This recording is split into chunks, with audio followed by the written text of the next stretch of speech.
Lorsque les fruits sont formés, les piqûres des mouches de fruits provoquent leur chute prématurée. À environ 2 mois avant la récolte, ces chutes de fruits sont des pertes de gains directs pour le producteur. Si aucune protection n'est faite, les pertes peuvent dépasser le seuil économique de dégâts et atteindre 50 à 80% de pertes. En plus, les mangues des vergers fortement infestés de mouches ne peuvent pas être exportés sans risque d'interception et de destruction parce que les larves des mouches des fruits peuvent être détectées à l'arrivée. Les actions de lutte à mener pour que les taux d'infestation n'atteignent pas les proportions alarmantes se regroupent au sein d'une stratégie qu'on appelle la lutte intensive. La lutte intensive, c'est l'ensemble des actions posées pendant la campagne mangue pour maintenir les populations des mouches à des niveaux assez bas pour que les pertes dues aux piqûres ne soient pas trop élevées. Ces actions comprennent le piégeage de détection des mouches des fruits. Ces piégeages permettent aux producteurs de connaître les périodes à partir desquelles les populations des mouches des fruits commencent à augmenter.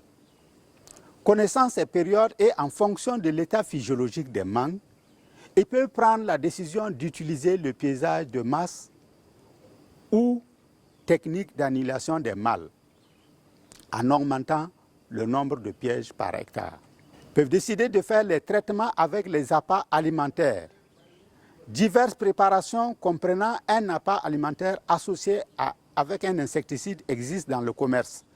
Lorsque les risques de dégâts sont très élevés, l'association de ces traitements avec le piégeage de masse permet de minorer les pertes. La propriété des vergers en détruisant les autres alternatives et les fruits tombés doit être maintenue en toutes circonstances pour défavoriser le développement des populations des mouches des fruits. Le ramassage des fruits, leur ensachage et exposition au soleil, le labour et le désherbage sont des actions qui contribuent à la réduction des populations larvaires des mouches des fruits. Il y a la lutte biologique qui consiste en l'augmentation des ennemis naturels, parasitoïdes, prédateurs, pathogènes des mouches des fruits dans les vergers. Les parasitoïdes peuvent être produits en masse dans les laboratoires et lâchés dans les vergers pour lutter contre les mouches des fruits. On peut aussi favoriser le développement des colonies de fourmis rouges qui sont des prédateurs efficaces contre les mouches des fruits.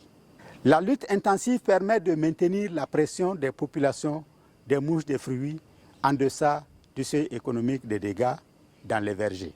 Elle se mène avec des produits chimiques et des ennemis naturels et est par conséquent recommandée pour la production de mangue pour l'export.